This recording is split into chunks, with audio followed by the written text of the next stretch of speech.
Hey Giants fans, welcome back to Giants Latest. The preseason is complete now. The Giants have until 4 p.m. on Tuesday to cut down their roster to the final 53. So what we're going to do today and tomorrow before that is go through my roster prediction, and you guys let me know in the comments what you think. Today we're going to talk through the offensive players. Tomorrow we'll talk through defense. And what I want to do first is go through some of the players who have already been cut. And then in case you missed it, I did already do a roster prediction before, I believe it was right before training camp. So there are a couple changes from my first version to this version. So we're going to talk through that too. Okay, so let's go ahead and talk through the cuts that they made so far. They've cut, I believe, about 10 players.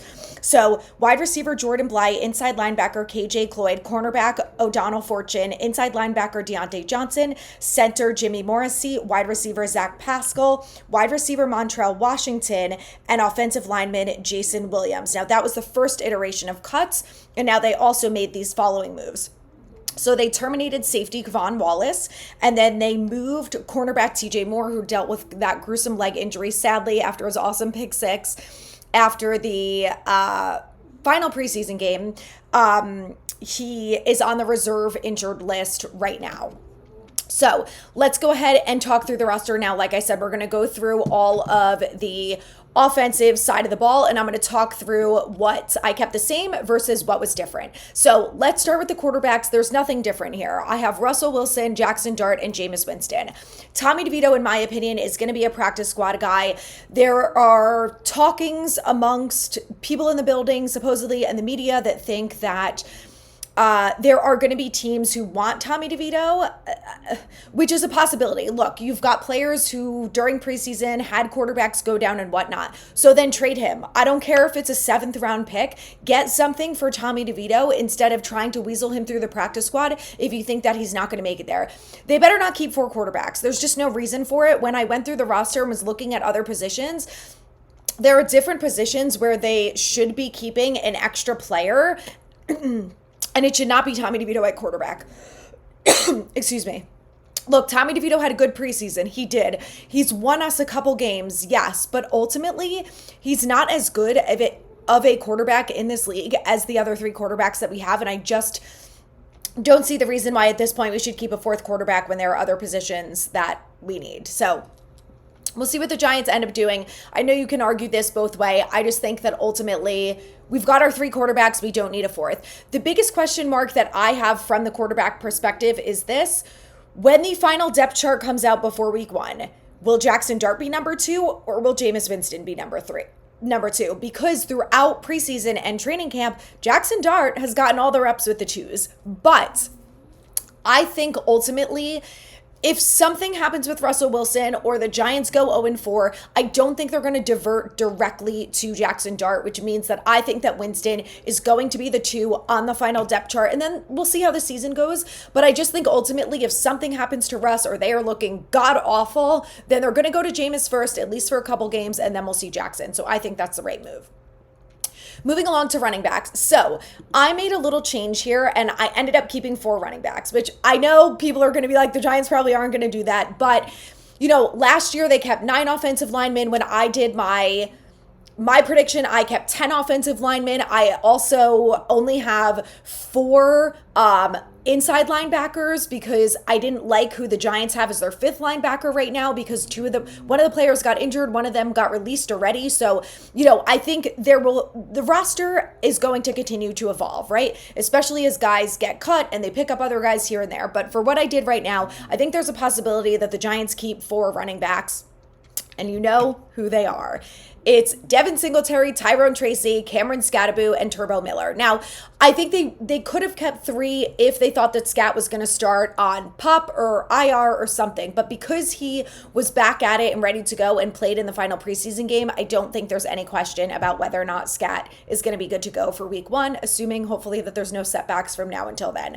So I kept 4, and the biggest thing is that when it comes to special teams is that we really only have one other special teams option. So with that being said, I don't want to see Tracy, returning punts. I don't want to see Javon Holland returning punts. You've got running backs and wide receivers who are good at returns. Don't put any of your starters out there. I do not want to see that from Dable. It's literally going to infuriate the hell out of me like it has done in the past. And I'm begging for him to learn some lessons from the mistakes that he's made. So I don't want to see them back there. I want to see Turbo, and I want to see one of the wide receivers that I'll get to in a minute. So that's one of the biggest reasons why I'm keeping Turbo too, is that he's capable of being used in the backfield. He is the only person, the only wide receiver or running back that throughout preseason caught every single ball that came his way. And it was in the double digits. Every single one. Now, obviously, there weren't deep throws. There weren't anything crazy like that, but it doesn't matter. He caught every single ball. Impressive, okay? And he's used on special teams. I love my guy Turbo. I'm keeping him. Next up, let's go to wide receivers. So I kept 6 wide receivers, and I'm going to talk through my original 6 versus the one change that I made. So obviously Malik Neighbors, Darius Slayton, Wan'Dale Robinson, there's no question marks there. I did keep Jalen Hyatt like I did the first time around, and I think that this point could be argued that it'll go either way. I personally think that the Giants are going to keep Jalen Hyatt, at least throughout part of the season, and maybe they will think about trading him or doing something different as the season goes on. But they're a stubborn organization, the way that this front office and the coaches manage things, and I would be shocked upon shocked if they went ahead and cut him. Is it a possibility? Absolutely. But I think that that would be a surprise cut because they traded up to get him. Their new quarterback has talked ad nauseum about how much he thinks that this guy has potential, blah, blah, blah. Dable said, after the game, that he liked how Hyatt responded after he dropped that ball. He responded with the touchdown catch from Jameis Winston. Obviously he's not going to say anything bad about him, but I just think that they will not cut him. I just think that where we're at right now. One of the other reasons is that who are you replacing him with?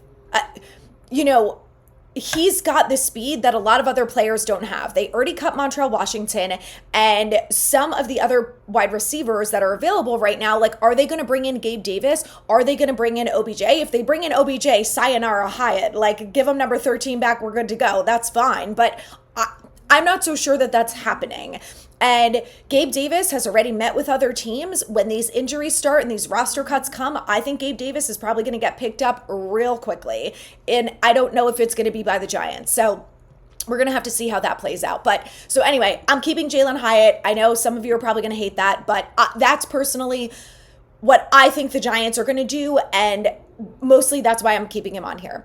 Next up, for the 5th wide receiver spot, I'm keeping Ihmir Smith-Marsette. Now, I do think that Gunnar Olszewski did a very nice job throughout preseason. He was reliable. He made some great catches. I believe he had a touchdown maybe, and he's another guy that's used on special teams. But the special teams coordinator, Mike Gabriel, when he talked to the media and was asked about why they didn't play Ihmir Smith-Marsette in the second preseason game against the Jets, he said that we already know what Smith-Marsette is. We know what he's capable of, and we wanted to give other guys the opportunities to show us basically what they can do, which I thought was interesting. And what we know about a lot of times what coaches do throughout preseason is when they don't play players, it means that they're likely safe. So I gathered that assumption, and I also just personally feel like, between Gunnar and Smith-Marsette, I think they both offer good things. I personally feel like Smith-Marsette has a little bit more of an edge to him than Gunnar does because of his explosiveness. We've seen it on special teams, and we've also seen it when he's been used as a wide receiver in the slot. So I'm keeping Ihmir Smith-Marsette. I think the Giants will do the same, but if it's not him, I believe it will be Gunnar. Next up, I had either Zach Pascal or Daquan Felton. Now, Zach Pascal, they cut already, so he's off the roster. Daquan Felton, I think, is going to be a practice squad guy. He's been like hit or miss with the injuries. He hasn't gotten a ton of playing time during actual games, and I just feel like he hasn't done enough to prove himself that he's worthy of a roster spot. So I have him as a practice squad guy for right now. The other wide receiver that I have here is Beau Collins. Now, I think it's probably going to come down to him and Lil Jordan Humphrey, and I think that it probably could go 50-50 on this. Beau Collins, unfortunately, went 0 for 4 and did not help himself in the final preseason game against the Patriots, which is super frustrating. Like, you're fighting for a roster spot, dude. You got to make these catches. But I just think that he's probably done a little bit more than little Jordan Humphrey has throughout his career with the Giants so far. And I think that maybe he has a little more potential than Humphrey does. Now, Humphrey's caught a couple of touchdowns. He's played with multiple different quarterbacks for the Giants. So you could argue little Jordan Humphrey is going to make it over Beau Collins. And I will not disagree with you because I think it could go either way. I just personally picked Beau Collins. So,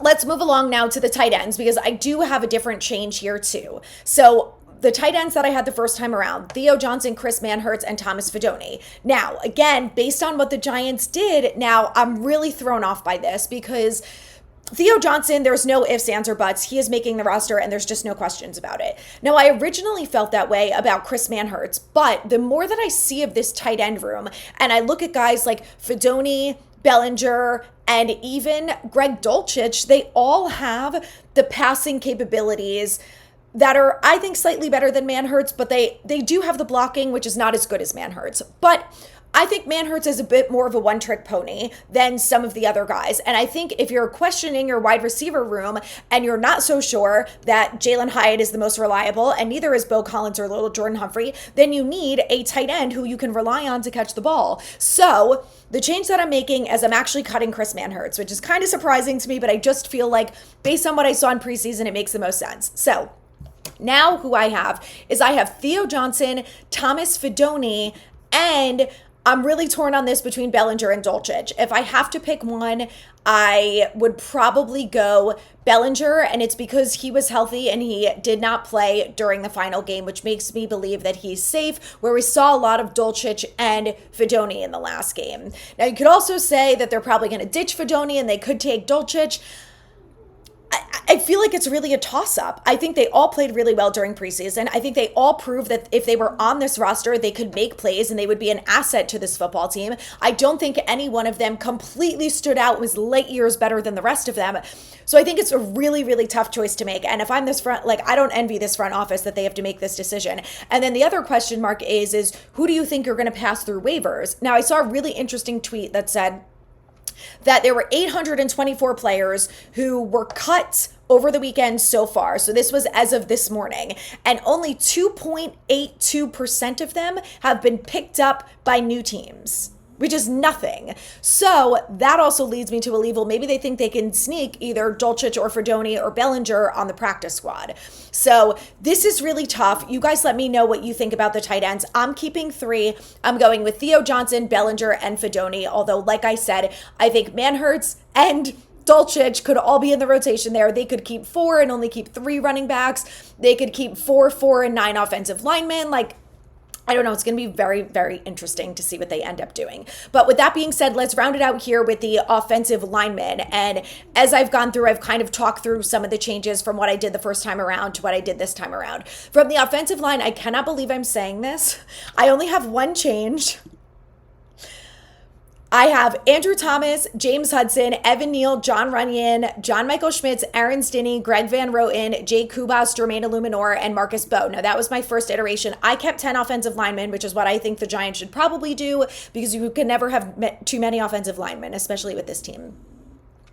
The change that I have this time around, again, I cannot believe I'm saying this, is I'm cutting Jake Kubas and I'm keeping Joshua Ezeudu. It literally pains me, but Joshua Ezeudu was so much better than Jake Kubas during preseason. I can't deny that. It's just lying. If you watch the games, he was significantly better than him.